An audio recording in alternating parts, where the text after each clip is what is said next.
Whitetail Advantage presents Mysteries in the Timber, unexplained encounters from the wild places. In the deep woods where shadows stretch and silence grows heavy, stories emerge of ghosts, cryptids, alien abductions, and hunters who vanish without a trace. Here the wilderness hides more than just game, it hides secrets. Join us as we step beyond the campfire light and into the unknown. This is Mysteries in the Timber. What is going on, everyone, and Happy New Year. Welcome to Mysteries of the Timber, where tonight we had a special request on a topic to go over. My co-host over here, Brett Bovin. Welcome, Brett. Hi. How's your New Year's? It's pretty good. Honestly, you can tell I can't talk worth a shit, so I'm gonna be here just as a pretty face. There you go, man. I think my voice though sounds a little bit more sexy because it's that deep voice. And it's like, oh, yeah, that sounds sexy. Oh, Imagine hearing this in your, yeah, baby, yeah, you give that to me. This is when you need to go back to those 1-900 numbers, start working those. All right. Man, all right. So our last episode, we were talking, and it went pretty well. And then you brought it up during the week. You're like, dude, you got to do a topic about skinwalkers. Fuck yeah. Like, I'd love to get, like, an expert about skinwalkers and shit on the show and like, pick their brain and shit, because that stuff has been, like, a very hot topic, in my opinion, as the most recent of years, in my opinion. And it just seems like it's a flourishing thing of, like, more and more people are talking about it lately. Oh, absolutely. So what do you know, Brett, about skinwalkers? Essentially, my general basis of a skinwalker is it's something that's, like, basically taking the form of something else to represent, like, something like cloning, I guess, like something like a skinwalker would basically be something like something took into my body or like another animal and pretended to be that creature. So, like, if you were to ever catch a skinwalker, you just have it like chained down in your studio and have it take the shape of like Jessica Alba or something, and just like have it there. Yes. Like that would be awesome, right? Yeah. Yes, it would be. Unfortunately, there's never been a story like that, which sucks because, I mean, if that was the case, dude, skinwalkers would be on like the endangered species list in a heartbeat, man. They'd be in everyone's basement. Right. But tonight we are going to dive into the skinwalker realm. All right. So I listened to a lot of other podcasts about skinwalkers and stuff like that. And the past few years, really, skinwalkers have been huge with the History Channel, the Mysteries of Skinwalker Ranch, and everything like that. And it's really helped get the name out there. But for those people that, started watching that show and learning it from that show, there's so much more out there than what an actual skinwalker is. So now, do you know any of the history of the skinwalkers? Not necessarily. Okay. I've just seen like the stuff like on shorts and stuff like that and pop up. I was like, oh, that's pretty cool and terrifying things all at the same fucking time. Oh, absolutely. So we all know Skinwalker Ranch, and I know a lot of the podcasts I listen to, they won't even say that ranch's name because of lawsuits and everything like that. But here in Mysteries of the Timber, we're just a tiny little grain of sand in this podcast beach. So if we come across anyone's radar, fuck them, man. We're going to say it anyways. We've always been true to us, and we're going to do us, man. That's it. So I've got two computers up, got a beer in hand. It's all blurred right now, so you guys can't see it because we don't have a sponsor by the Rocky Mountain Company yet. So I've got water. List. Well, there you go. All right. So, historical records of skinwalkers. The skinwalker originally came from the Navajo culture. A skinwalker is a detailed malevolent witch that can transform into animals, often wolves and coyotes, and use dark magic. That's the skinwalker in a nutshell. With accounts emerging historically from the southwest U.S., especially Utah's Skinwalker Ranch, which when you say Skinwalker Ranch, you think of your typical ranch. You see the TV show, they have the fences all around it, but so much more happens outside of that, just that one little ranch. It's that whole Uinta Basin of Utah. One of my favorite podcasts that I listen to, the man is Ryan Burns. He's from one of my favorite podcasts. It's slowly trickling out, which sucks, but it's Hero Paranormal, and it's an amazing podcast. And he actually owns a ranch next to, or it shares a boundary of Skinwalker Ranch. Can I ask a question? Of course. Where is Skinwalker Ranch? And is it like a ranch that you would think of, like where people like cattle and deer? Is it that type of ranch, like a ranch where you can go? Is this, or is that just kind of like they thought of ranch? So the actual Skinwalker Ranch started off as the Sherman Ranch, where it was actually a ranch. It was a cattle ranch originally. So we're going to dive deep into this. Well, we'll dive into it. Okay. It's in the Uinta Basin, which is in Utah. Claims about the ranch first appeared in 1996 in the Salt Lake City, Utah Desert News, and later became an alternative weekly, Las Vegas Mercury, which is a series of articles by investigative journalist George Knapp. If you're familiar with this whole paranormal side, you'll know George Knapp. He was a huge reporter. He was the one who had Bob Lazar, the whistleblower from Area 51, who worked in, I believe it was S4, who came out in the 90s and said that all this UFO technology was happening. George Knapp was the one who Bob Lazar went to and became the whistleblower for Area 51. George Knapp is huge in pretty much any paranormal event going on, especially with like disclosure and stuff like that, and with Area 51. And so he's a pretty big deal. So the ranch is actually located in western Uinta County in Utah. It's bordering the Uinta and Ouray Indian Reservation, which properly dubbed the UFO Ranch due to its 50-year history of odd events said to have taken place there. According to Knapp, they saw or investigated evidence close to 100 incidences, including vanishing, mutilated cattle, sightings of UFOs and orbs, large animals with piercing red eyes, and they were just unscathed when they were struck by bullets. So this is going back to the original. I have a lot of tabs open up here, so bear with me here. So this originates back to the Sherman Ranch, okay? The Sherman Ranch was the former name of Skinwalker Ranch. What happened was the Shermans bought the ranch. Now, this is all off of my memory. I have my screens up here to reference when I need to, but I'm going to base this all off of my memory. If I'm wrong, go ahead and leave a comment and say, dude, John, you suck. Or, dude, John, you're nailing it. Either way, I don't care. Just leave a comment, man. You're watching it. So the Shermans purchased this ranch. And just like anyone who buys a ranch, they want it to be successful, right? So they bring in their cattle and everything like that. And they're trying to make this an actual farm or a ranch. Well, they started having all sorts of little things happening at first, like cattle getting out when they shouldn't. And like, okay, that happens, right? Then one incident that really set it all off is they were going outside checking the cattle and they had a wolf coming up.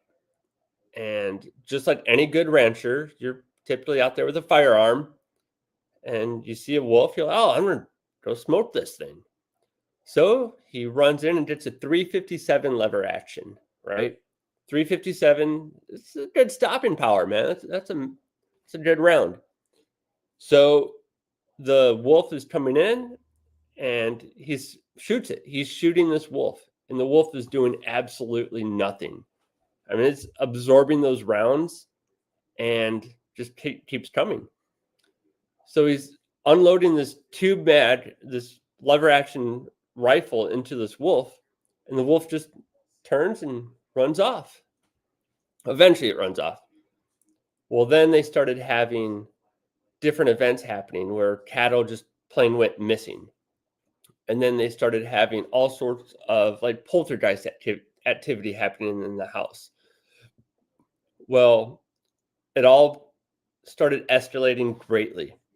It started having, cattle mutilations happening where their cattle would literally just be found dead, no blood around it. And I know you're a little bit younger than me, but do you remember all the cattle mutilations happening in the 90s, mid 90s? No. All right. No. So they would have cattle mutilations, especially in the Southwest, in the Utah area, Southwest United States area, where they would have like laser precision cuts on these cattle. They would have no blood around it. They would have investigators come out to look at it, and veterinary techs and everything, they couldn't come up with a reason. Well, over time, it just devastated the Shermans. I mean, they were losing their ass on this ranch because of unforeseen incidences. I mean, you couldn't predict this stuff. All this stuff was happening, and decided to sell it. Okay, they just couldn't deal with it. So I have a ownership here. So Terry and Gwen Sherman, they owned it from 94 to 96. Okay. In 96, they decided to sell it because they couldn't deal with it anymore. Robert Bigelow, do you know who that man is? No, I don't. Robert Bigelow, I mean, he is one of the most wealthy men in the world. Okay. Robert Bigelow, let me see here. He's huge. He has Bigelow Aerospace, which was founded in 1999. He owns Bigelow Aerospace, which has a government contract. He created space shuttle missions. The U.S. gave him $1.5 billion for a NASA experimented project to make space shuttles, basically. Then he started launching all sorts of different black budget. Like if you needed something done in the military for black budget and you wanted something built, you would go to Robert Bigelow and he would get it done. And with Robert Bigelow, he has all sorts of stuff from Stuntworks, which is I believe Stuntworks was the original name of the project or the team that worked on like the SR-71 and like the top secret aircrafts. That was him. He was doing all of that. And we'll fast forward to 2017. Okay. In December 2017, Bigelow was reported by the New York Times to have urged Senator Harry Reid to initiate what became ATIP, the Advanced Aerospace Threat Identification Program. It's a government study which operated from 2007 to 2012, tasked with studying UFOs, or now they call it UAPs. That was according to the New York Times. Bigelow said that he was absolutely convinced that extraterrestrial life exists and that extraterrestrials have visited Earth. So Robert Bigelow, still to this day, will come out and say, yes, aliens are real. They've been here. With his studies of the ranch, he won't release everything, and I think mostly he does it due to he knows what's going on out there, or he has what I like to say, a warm and fuzzy. He has a warm and fuzzy idea of what's happening on this ranch, but to me, I just feel like he doesn't believe that the everyday American is ready for it. Well, human really is ready to find out. Like, I mean, I know there's former CIA operatives that come on like podcasts and said like, yeah, UFOs are real and they've shown like this stuff, but has there been an instance where like even the government came out and even flat out now said, yep, look at this video and stuff. This is UFOs and this stuff is fucking real. I don't think the human brain or the human society is able to comprehend that. I mean, fuck, Oh, didn't you know about that meteor that was supposedly coming from outer space? yeah, Atlas, the 3-eye Atlas. Yeah, and it was supposedly coming on like November like 20th or some shit Yep. and destroy all humanity. And yet we're still here. I put it in my calendar and I was like, all right, end of times. Make sure I get a good enough of these off. That's right. Go ahead and clear my schedule for the next eternity. Exactly. No, so Skinwalker Ranch is the when anyone talks about skinwalkers, they instantly go to Skinwalker Ranch. That's what they know. But that's just like a pin in this giant map of paranormal activity that's going on out there in that area. So you also have areas like Space Wolf Research Center, which is Ryan Burns from Hero Paranormal. God, that'd be awesome if he heard this podcast. I'll have to send it to him. But so he has a ranch right next to the share boundary line with Skinwalker Ranch. And he bought this just to prove that it's not within that boundaries of Skinwalker Ranch. Well, yeah, we'll just say the ranch, right? So he goes out there and he performs all these tasks and everything like that. And what's great is the Space Wolf Research Center is actually open to the public. You can reach out to him and schedule a time to come in there, and you can, say, hey, I want to run these tests or I want to do this, and he'll gladly have you out to do that, which I would love to go out there. And when I was driving back from Oregon in September, I was like an hour from his place, and man, I wanted to so bad just be like, hey, let me step out here. I'll go for my hunting trip and we'll just go check this out. Like, that would be cool, right? Oh, yeah. But what he's shown is that it's not just in that one area. It's the entire region, that entire Uinta Basin of Utah. That's a hot spot. And there's been all sorts of reports of, do you know what a DUM is? It's a deep underground military base. Again, No. a military acronym. It's dumb. But but there's been all sorts of reports of underground military bases there, and just, anything and everything is out in that area, from Bigfoot sightings to skinwalkers to UFOs to underground portals. It's a huge spot. I have a question And now. what's up? I have a question. Yeah, what's up, man? Why does it seem like it's always on the western side of the U.S.? You don't really hear it much on the eastern side. Well, if you look, that's where the Navajo were. That's where all of this stuff was. And what's crazy is that a lot of I'm going to go ahead and say the Native American or Indian culture, it's a verbal culture. The history is verbally passed down. Uh-huh. So there's not a lot of writing about it. Now, when you start connecting everything, okay, you have we'll say the western side of the country with the skinwalkers where it originated. And then you have like the tribes here in the Midwest, and especially in Michigan where we are.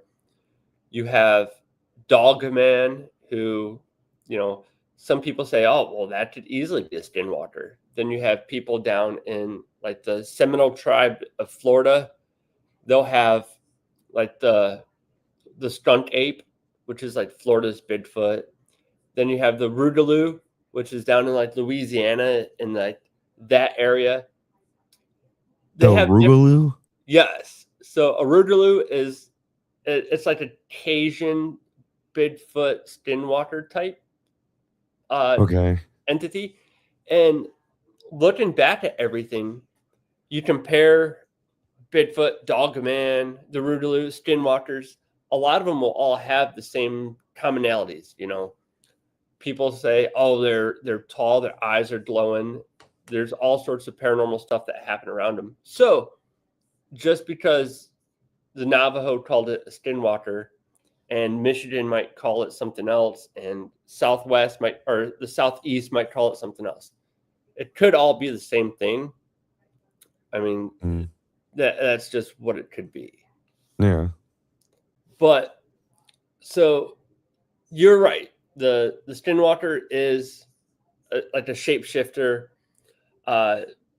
Traditionally, they're witches. And when I was listening to Hero Paranormal, their podcast, Ryan actually has witnessed different skinwalkers like in person, and hearing his stories is amazing. I've reached out to him. I'm trying to get him on the show. We'll see if that big timer can make it for our little show. It'd be awesome if you could, man. I've talked to him online and talked to him in text and everything. He's a good dude. Get your pillow out. Right? But like hearing his stories of seeing them, and it's not always like he was talking about one time he saw it. And in this Navajo tradition, you're not even supposed to say skinwalker, right? Like you don't talk about it, because once you start talking about it, you invite it in. Kind of like the traditional vampire lore, where the vampire cannot come into your house unless he's invited. He or she. It's 2026 now. I can't gender assign vampires. Who knows what it is, right? It just wants to kill you. That's all. Or Ouija boards. Or Ouija boards, exactly. Yeah. So you have to invite them in. And by mentioning skinwalkers and giving them that attention, and that you're putting that out there for them to be drawn to you. It's kind of like the demons too. Like when they like in Annabelle.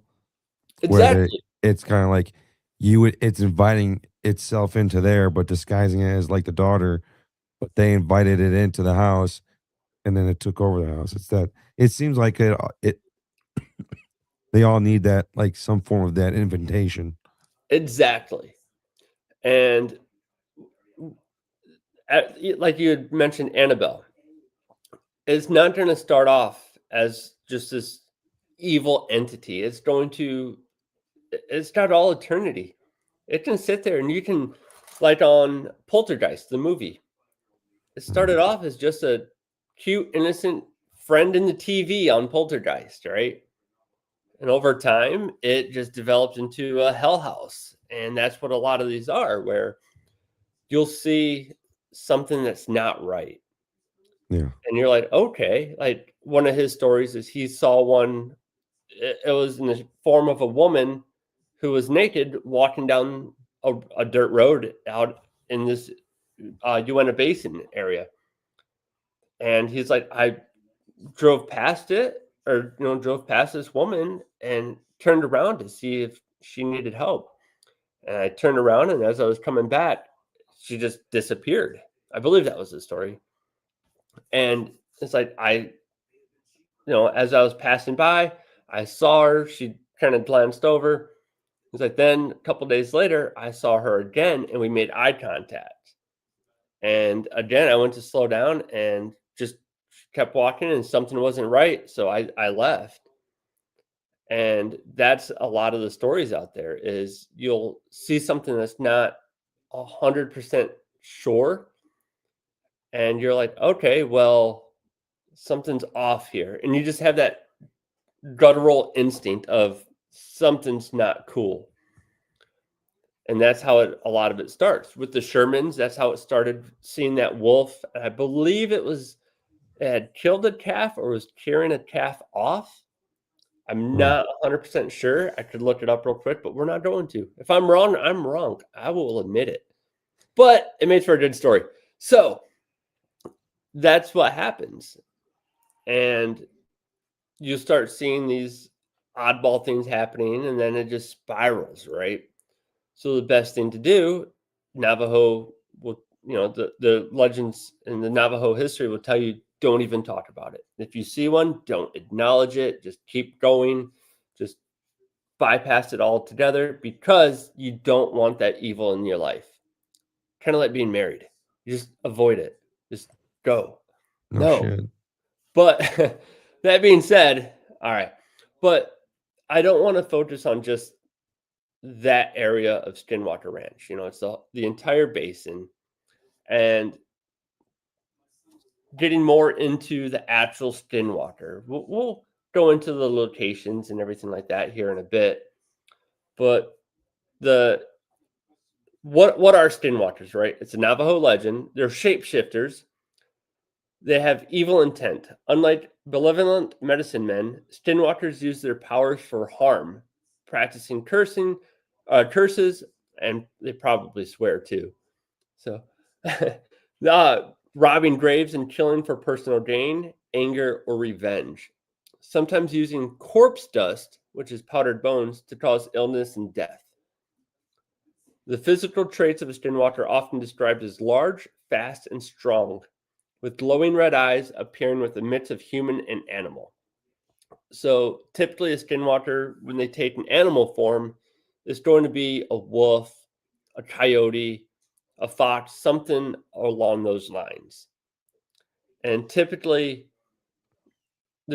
it's typically one of those three, and then it can also appear as a human form, like it's an attractive woman. It can be whatever it wants to be, essentially.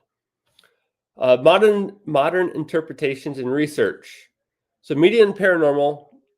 Modern accounts often blend traditional lore with UFOs, cryptids, and general paranormal activity popularized by books and focusing on Skinwalker Ranch. Again, we're focusing on the ranch, but with cultural sensitivity. The legends are treated with deep respect and fear within Navajo culture, with many people hesitant to speak openly about them. Again, going back to their oral traditions of, we're not even going to speak about this. And it's really hard to get an actual person of the Navajo community to even talk about this stuff, because they are so deeply embedded with, we're not going to talk about it. And I mean, these people have been here since the day of time, or since the earth started. So, they didn't have internet and YouTube and AI and all of this shit to create all these stupid ass videos where they can't tell the difference. Like, these are all deep rooted stories and beliefs that they have for a reason. And you start looking into different areas, right? Different areas of the country and their names. For instance, I'm just going to use one instance here. You have Ape Canyon, right? You ever heard of that? No. So Ape Canyon is in Washington, and it was, I want to say early 1900s, 19 teens, 1920s perhaps. It already had this name, Ape Canyon, right? We have no apes here in the US. We never have. So how did this area become known as Ape Canyon? And it was translated from that local tribe or indigenous people had called it something different. They translated it to Ape Canyon. And then you also have places like hell holes and stuff like that. And like, how did they get that name, right? There had to be a reason why that area was called Ape Canyon. Well, long story short, we'll go over this in another episode, but there's an attack of miners. There's gold miners out in that area. They're prospecting and found a bunch of gold. And one night they were in a cabin, and they spent all night fighting with ape-like creatures. They were having rocks thrown at their cabin. They had no idea what it was.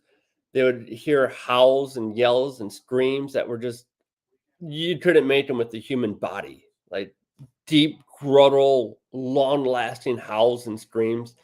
Scared the shit out of these dudes. And miners back in the early 1900s, they weren't scared of shit. So what do? They broke out their rifles and started blasting holes in the walls, started shooting everything that made a sound. And they did that all night. The sun comes up, activity slowed down. I don't want to say it stopped, but it slowed down. And they beat feet and got the hell out of there. They make it back to town. They tell the story. And these dudes never returned back. And there's all sorts of stories about how, it was all made up and everything like that. Well, later on in life, and this is actually recently, people have gone back out there and found the original location according to old documents, claim stakes. Like the men had a stake out there that said, hey, this is my claim, this is my area. And going back through history and paper trails and stuff like that, they found it and they went out there and yeah, there's all sorts of crazy stuff out there. But Didn't you just chalk it up to Bigfoot? Or was Bigfoot not really a thing then? so back in the 1920s, Bigfoot wasn't even a thing yet. Sasquatch wasn't around. They had no idea. So that's when, okay, we're in an area called Ape Canyon. Maybe this is why it's, maybe there are giant monkeys out here or something running around throwing shit at prospectors, right? Fucking bunch of squatches out there like Adam. That's right. Bunch of New York squatches out there wrecking shit for everyone else. Classic New Yorkers. Yeah. If you're from New York, I'm sorry. I lived there for 10 years. But no, so you look historically, all of these names have been there for so long of these areas. And they all have these names like Ape Canyon. And you wonder, okay, well, how did that happen? Why did they name it that? And that's just shows, okay, something's out here we don't know. The locals that were out here well before us knew something that we don't. We should probably listen to them. And that's where I feel like today a lot of people are not doing that. Where, no one listens to the old timers anymore. They're just like, you shouldn't go out in this area. There's whatever out there. There's my grandpa, he would say, like where I'm at, and well, you know where I'm at. He's like, don't go too far out in those woods. You have swamp monkeys out there. And I was like, okay, cool. Let's watch his ancestors. That's right, Dave. We had a comment there. But no, there's all sorts of stuff out there that we don't know. It's passed down orally, and we just chalk it up as, that's bullshit. That's BS. We don't need to we don't need to hear any of that. Yeah. We have science now, right? Science can disprove everything or prove everything. But let's go back to Skinwalker, shall we? That Ape Canyon's going to be an episode, though. I promise you that. That sounds cool as shit. Oh, yeah. And there's all sorts of them. There's the Hopkinsville Goblins down in, I want to say, Kentucky. That's a great one. But, all right. So, Skinwalker. People, you have legends of vampires and everything like that. And you're saying, how does one become a skinwalker, right? Is it just an evil entity that's roamed the earth since the beginning of time that, it's just a creature? Well, becoming a skinwalker in the Navajo lore involves a deep dive into forbidden evil witchcraft by the witchery way, typically requiring a malevolent medicine man to commit the ultimate taboo, murdering a close family member, often a sibling, to gain power, which allows them to transform into animal forms, usually predators like coyotes or wolves, to spread fear and misfortune. It's a path of profound evil, contrasting sharply with traditional healing, and is a serious, culturally sensitive topic with the Navajo culture. So you have ways you can become a skinwalker, right? If you ever wanted to, for some odd reason, because it's 2026 and we have dudes who think they're women and people who think they're cats, sure, go try to be a skinwalker. That's it. I'm not saying to do it. Don't go murdering any family members and ingesting them or whatever you have to do. But there's ways around it. I mean, there's just been evil people throughout the history of Earth, and it doesn't make any sense to me, but whatever. But the first time I heard the story of people becoming a skinwalker, it clicked in my mind where, have you ever heard of a Wendigo? No. So a Wendigo is almost like a skinwalker, and they're huge out of like the Midwest region here where we are, across the lake. So they're huge in like the Wisconsin area. And a Wendigo is another almost like a skinwalker. They can pretty much do the exact same thing, except for a Wendigo usually has like the head of a Wendigo is usually identified in pictures as like a skull of a deer with like a massive rack. Mm. And it's just super creepy. And I've talked to a couple people from Wisconsin, and they're like, "Oh yeah, the Wendigo. It's just like a skinwalker." So, I mean, there's stories of it all around. Tomato, right? Yeah. Different folk or different strokes for different folks. But now, with the skinwalkers, see here, pulling down my notes. I'm kind of jumping all over the place, but that's all right. That's what we'll do here on We're all right. Timber. So, going back to Skinwalker Ranch, right? We had Robert Bigelow, who started it, or he didn't start it. He bought it from the Shermans, and that's where he really started diving into researching the area. Have you ever heard of NIDS? No. So NIDS is the National Institute for Discovery Science, which was Robert Bigelow's privately funded research group that conducted the first major scientific investigations into Skinwalker Ranch and their paranormal phenomena, including the UFOs, strange creatures, and cattle mutilations. After buying the ranch in 1996, their secretive years-long study, so NIDS was studying all sorts of stuff that was happening in Skinwalker Ranch. I mean, anything that was going on, NIDS was the ones that were there. They had recruited scientists from all over the country, usually top tier scientists, to help study the phenomenon on what's going on. Their secretive year-long study documented numerous events that were faced with they were faced with frustrating equipment failures. So anytime their equipment would be up, it would go down. I mean, just horrible things were happening, leading to the eventual disbandment. So they eventually closed it down, though Robert Bigelow maintained ownership of NIDS until 2016. At that point, Brandon Fugel, he's actually now the owner of Skinwalker Ranch, and he was the one that put together the team that's out there now and the History Channel show. So we have Brandon Fugel to thank for everything that's happened right now, making it all mainstream, which is, I have a hit or miss with that. I was just thinking the same thing. I have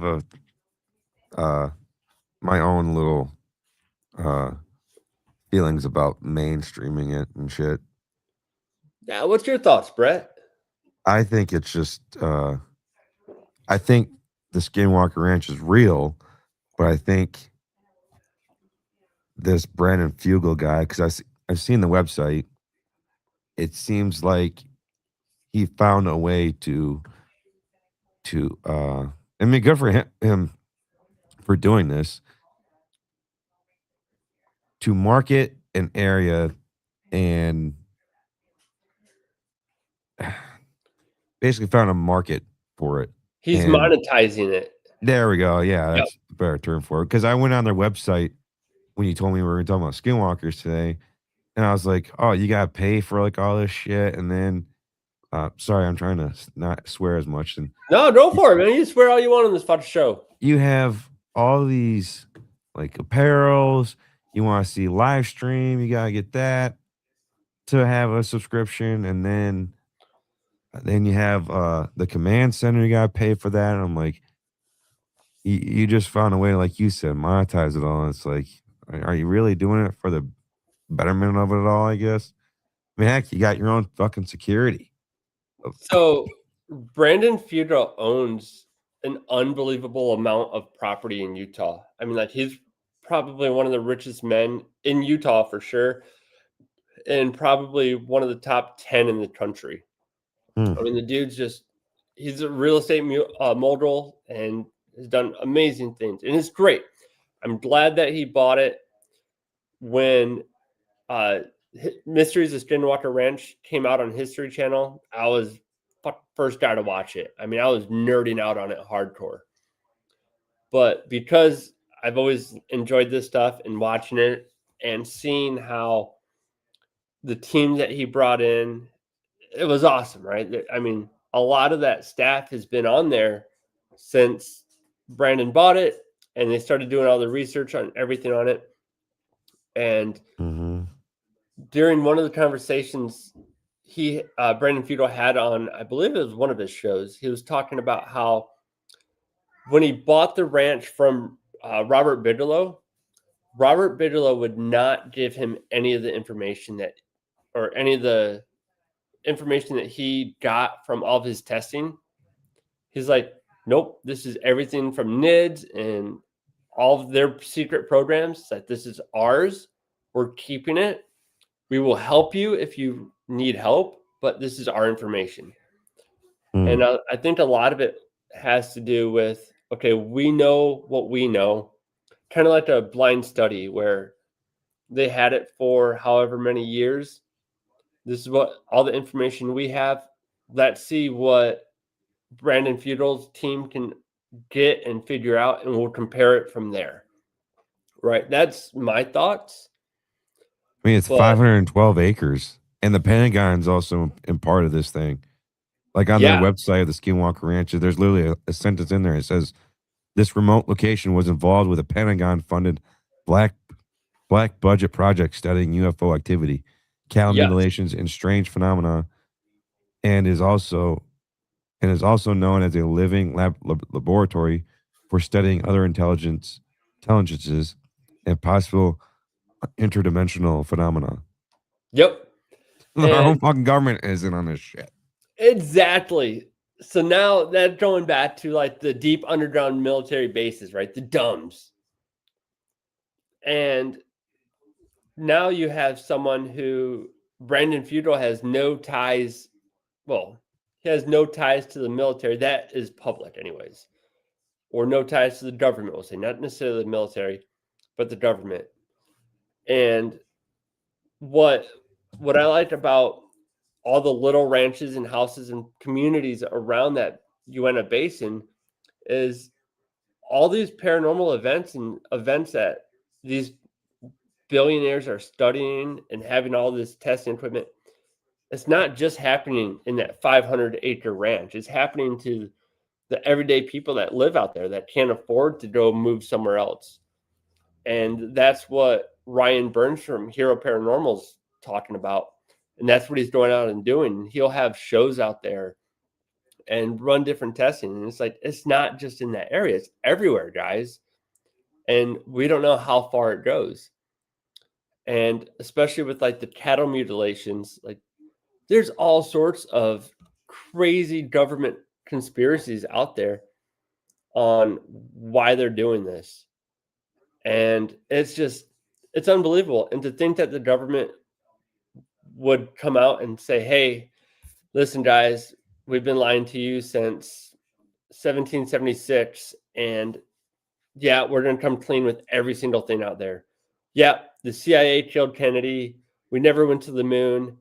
And aliens are real. Good night. Like, they're not going to do that. They can't do that. But at the same point, like, if the trust in the government today is like 17%, right? 17% of the people in this country would trust the government, and those 17% of the people or the population probably don't have internet. They live in a mountain cabin somewhere and don't even know who the president is. And I'd say that's half of that 17%. The other half is a bunch of idiots. Yes, exactly. Just flat out like idiots that think they and them and gender identity and all that shit. But I mean, with the advances of AI and everything, and the videos that come out daily, like I can't tell what's real and what's not anymore. So if the government did come out and say, hey, listen, guys, aliens are real, we'll take any questions, 90% of the people are going to be like, yeah, this is fake.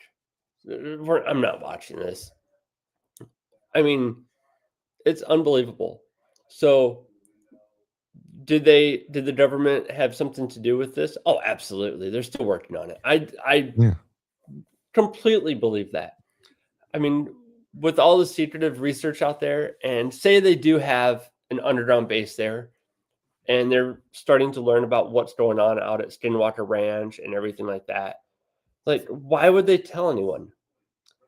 I mean, and it's so funny because a lot of people think, oh, well, our president knows what's going on. Fuck, no, he doesn't.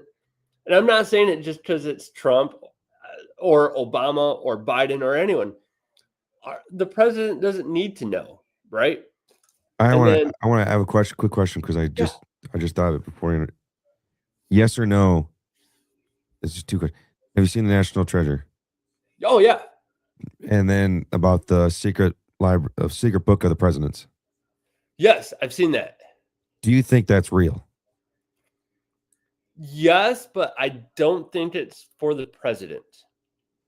So I The feel reason like, I asked that is because it kind of stemmed off of what we're talking about. Like the president knows and all this and that.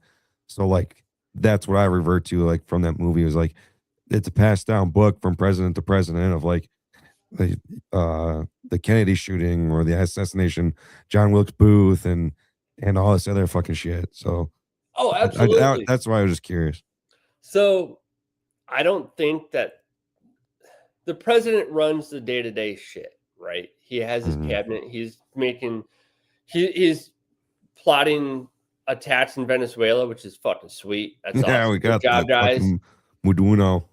So he's running that, right? He's just the face of a company, and that company is America.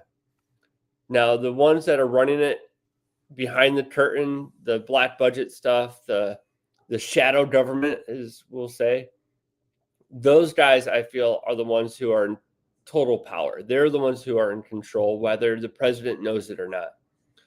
And I was talking to one of my buddies about this the other day, and he's like, well, who do you think knows? Like anyone in the world, if you could come up with one person who knows what's going on with everything from UFOs to aliens and Bigfoot and all this shit, who would that be? And I was like, man, that's a good question, you know? And I was thinking probably Putin for sure. And then probably the leader of China. And the only reason I say that is because here in America, we have that 4-year term, 8 years at the longest, right? So the first year the president gets in, that whole first year is just building his cabinet and building his team together. His second year, he'll start working on what he had promised to get into. You know, slowly but surely it's trickling. The third year, all he's wanting to do is work on his 4th-year term about being reelected. Yeah, if you could do that. Yeah. So now that third year is all about being reelected and getting his whole team together to say, hey, we got to win this next election. His 4th year in office is all about campaigning and making more promises and showing, oh, this is all the great shit that I've done. Say he does get reelected, right? Now he's in Well, you his. paid some attention to that pussy. Jeez. Yeah, I know. My cat's fucking annoying, man. I'm sorry. No, you're good. If And you're going to be listening to this on the audio version, hey, I would have edited it out. But his cat just keeps me yeah, out. my It's cat's not bugging annoying, me. I man. swear. I just thought that was funny. Yeah, I'm sitting here trying to calm it down. I've got treats all over the house for it, but it's just fucking annoying. Yeah. But all right, going back to my rant here. The president gets elected for a second term. He goes in, right? Now just like Trump this year. This is essentially his second term. He made all these promises on everything that he wants to do. This is going on to his 5th year now, right? His 6th year, he'll start implementing a little bit. But after that, he wants to any president wants to leave a legacy. So now they're focusing on, okay, well, what can I do to leave my legacy? What can I do? The entire time, all this shit's happening, and nothing that any president has talked about doing is getting done. Now you look at China, you look at Russia, who, especially in China, that's a family that runs that entire country. I mean, they're in it for generations. So I feel like that information is handed down. They know exactly what's running that, and it's a communist state. They run everything. Then you look at Russia, and I'm like, oh, Putin has to know something. Well, he started his career in the KGB, or the secret police. Like, that dude knows how to keep secrets and how to make people disappear. I think we all know that. Mm-hmm. So that was my answer. Is it's definitely those two for sure know something. And the rest of these dudes they're short timers, man. They don't care what's going on. They just want to leave a legacy. They want to get the rate, their votes, and that's it. Oh, got a comment from Flavors of the Forest. Hello, boys. What's going on, brother? And I want to pull this one up real quick. I saw from Dave. I didn't get a chance to read it until I was going on my rant. Reagan already said that when he was in office, if the existence of aliens were ever here or found, we would never know due to the fact that the nation wouldn't handle it and would be mass chaos. Oh, absolutely. And another thing on that is that why tell everyone that when, because if there were aliens, which I truly believe that there is, and the government came out and said, okay, aliens are real, let's release all the information and just tell the people. I don't think religions would rebuttal it and be like, nope. Like, the religious scholars would be like, oh no, they're wrong. There is no such thing. And it would just be a huge event where it'd just be mass chaos, like David said. Mm-hmm. But at the same point where, right now the country is just fucking divided crazy. I mean, the left, the right, the up, down, everything. We're just clashing heads. I look back at 9/11. When 9/11 happened, that was the thing that brought everyone together. We weren't left, we weren't right, we were Americans. We fucking had one common enemy, and that was the people who made the towers fall down. I had an FTO trainer. He said, remember what it was like back? And I was in like third grade, so I said, I don't remember. But I could see like everyone coming together at like a bad moment like that. He said law enforcement, or everyone had the love for it, for law enforcement, this and that, and help for that. We all came together as one country. And he said law enforcement in the country that we live in is like a pendulum. We had that moment for like a brief moment, and then Biden and Obama got in office, and then the pendulum swung back. They purposely divided this country.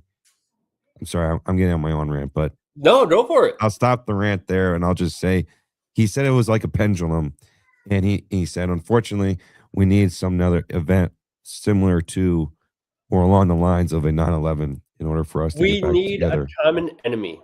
Like that, That's what it is. Yeah.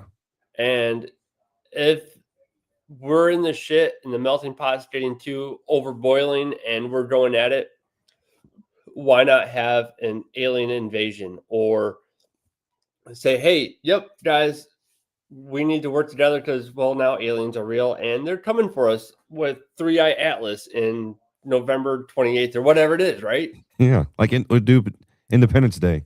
Exactly.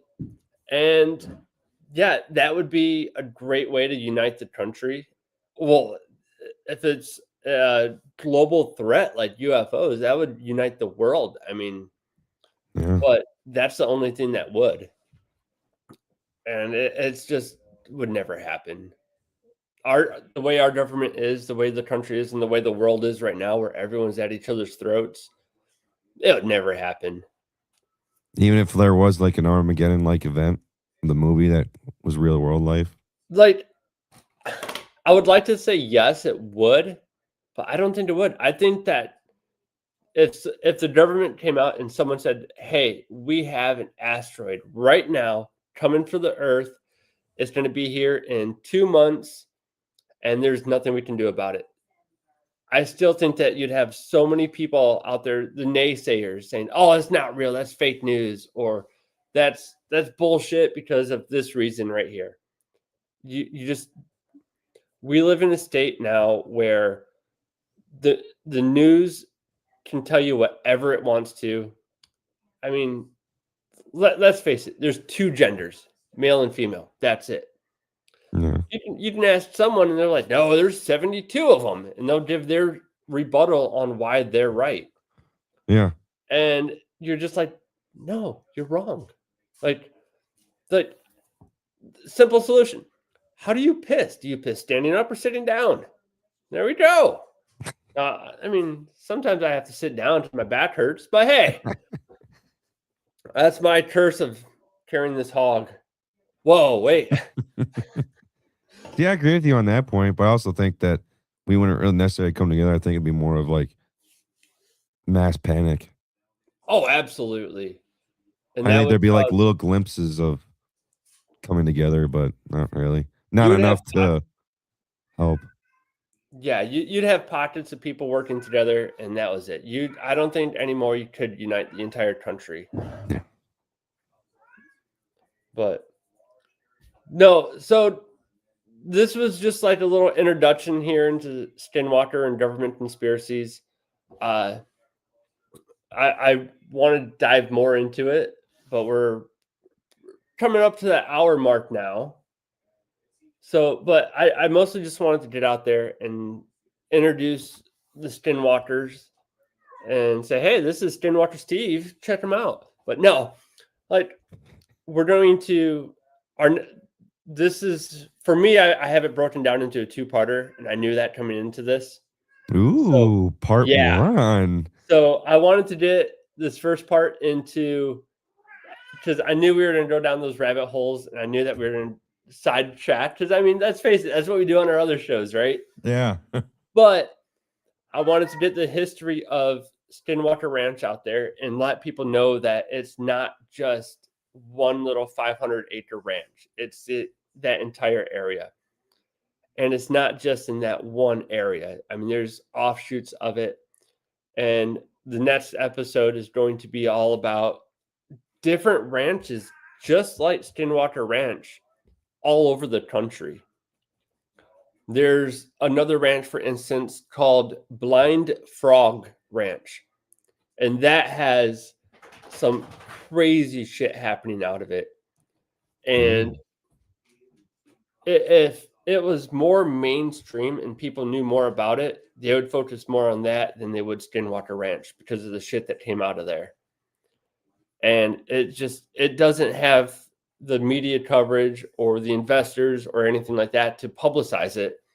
It's little, I mean, let me look it up here because I don't want to misquote this one because Blind Frog Ranch, they did have a show about it, but I believe it came out right about the same time Skinwalker Ranch did. Well, we all know that money can tell you, or money can buy you airtime. So that's what happened. Mm-hmm. But Blind Frog Ranch is a property near Utah's famous Skinwalker Ranch. I want to see the size of it because it's dramatically smaller. Okay, it's a 160-acre ranch versus a 500+ acre ranch. And yeah, and what's crazy about out there is all the underground caves and all the historical events out there that's happened. And we're going to dive into that more on the next episode. I'm going to go more into different ranches all across the country that are just like Blind Frog Ranch and Skinwalker Ranch and Space Wolf Research Center. So if you liked what you listened to, we're going to go down some rants and rabbit holes, and we're going to fucking branch off, and we're going to cover everything. So Heck yeah, next you are. time, bring your tinfoil hat, throw it on, perhaps, put your phone in a Faraday bag or in another room, take your battery out, do all that, and we're going to go down some crazy government conspiracies on what's going on. And we're going to go ahead and say this right now because it happens far too often. I'm not suicidal. So if I am ever found suicided or unalived, as these idiots like to call it now, That's so stupid. it's not me. You heard it today, January 4th, 2026. So At 10:06 p.m. at 10:06 p.m. I would also like to say it too. Yeah, I'm not absolutely. suicidal in any form or fashion or anything. No. And as I say that, my name is Brett Lee Boven. I say that as of January 4th, 2026 at 10:06 p.m. and that's the thing is right now we're joking around about it, but the stories that I'm bringing up next time, these guys said the exact same thing, and they were found unalived, as people like to say, which is stupid. But PC. yeah, they're being PC. So we probably, if we ever want to be monetized at some point, we probably shouldn't say suicide, Epstein list, the Clintons, or any of that shit. Gender identity. Oh, COVID. Don't mention COVID. So this will be the cancellation episode. So if episode 4 doesn't ever come out, you'll know why.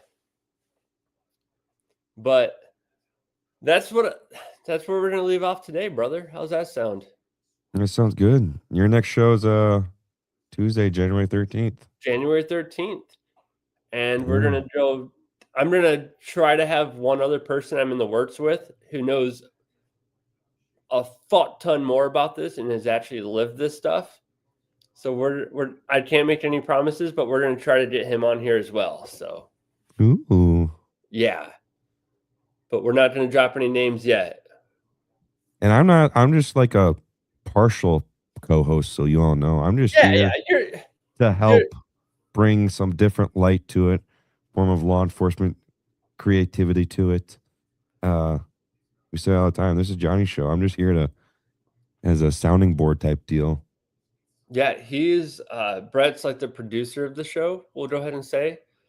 And I was like, Brett, I need your face on the show to make it where I don't look so horrible. Like I don't want to say like you're my arm candy, but I mean that face makes mine look better. So if you're not watching this and you're listening to it, one of us is ugly, the other one's a little bit uglier. That's all it boils down to. Pretty much. All right. So on that note, I'm going to go ahead and end this. Brett, it was great talking to you, brother. Thank you, everyone, for listening. And if you like what you hear, go ahead and leave a comment. Let us know what you guys want to hear. If you want to hear more shit about this, government conspiracies, if you like our rants and how we go down the rabbit holes and like do all that, whatever you want to hear, just let us know. We'll bring it up, man. We would never tell anyone no that we don't want to talk about that because of politics or, oh, that's not PC. Fuck them. We'll talk about whatever you guys want. I will say this too, because you made a good point there. On any of the Whitetail Advantage shows that any Whitetail Advantage show, any shows that Whitetail Advantage presents of Mysteries in the Timbers or Friggin' Squad show, we say what we want, we do what we want, and people gotta accept the way that we do things here. And we're more of like, whatever you guys want, we're gonna be doing it. Oh, really. Absolutely. So it's not like we stick by a strict schedule of, no, we're gonna do this and that and here. Oh, these companies that sponsor us, we gotta do this and that and say that. Fuck that. I'm trying to not swear as much, but yes, fuck that shit. We do what we want.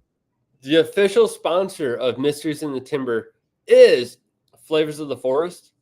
Now they might not know it yet, but they are. I met those dudes from our first show and they're fucking awesome.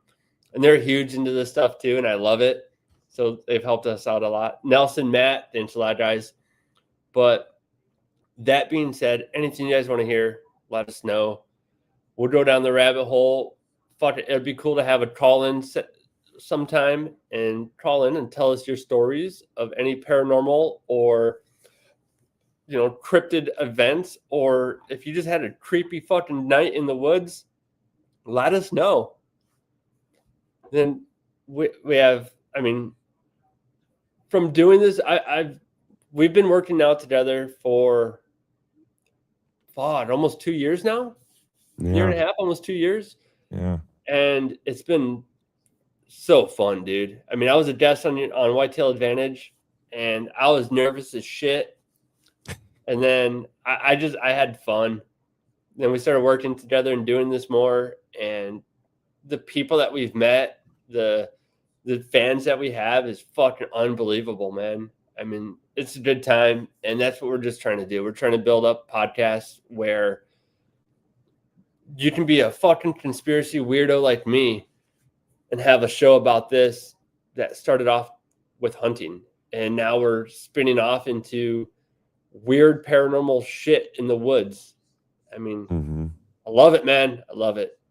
It's awesome. Brett, I love it. Let everyone know where they can find you. You can find me on Instagram, Whitetail Advantage. You can also find our Facebook page, Whitetail Advantage, also on YouTube. And we do live shows at 8 p.m.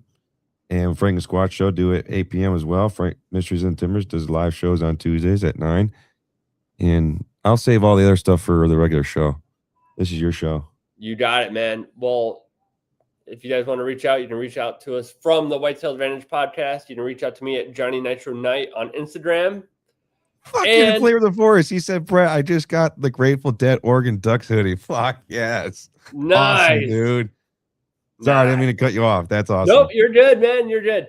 On that note, it's Sunday, January 4th. Everyone has work and school back tomorrow. So if you listen to the podcast, it's Monday. Have a wonderful day at work. It's going to fucking suck. But your day just got a little bit better by listening to this show. And on that note, adios, amigos.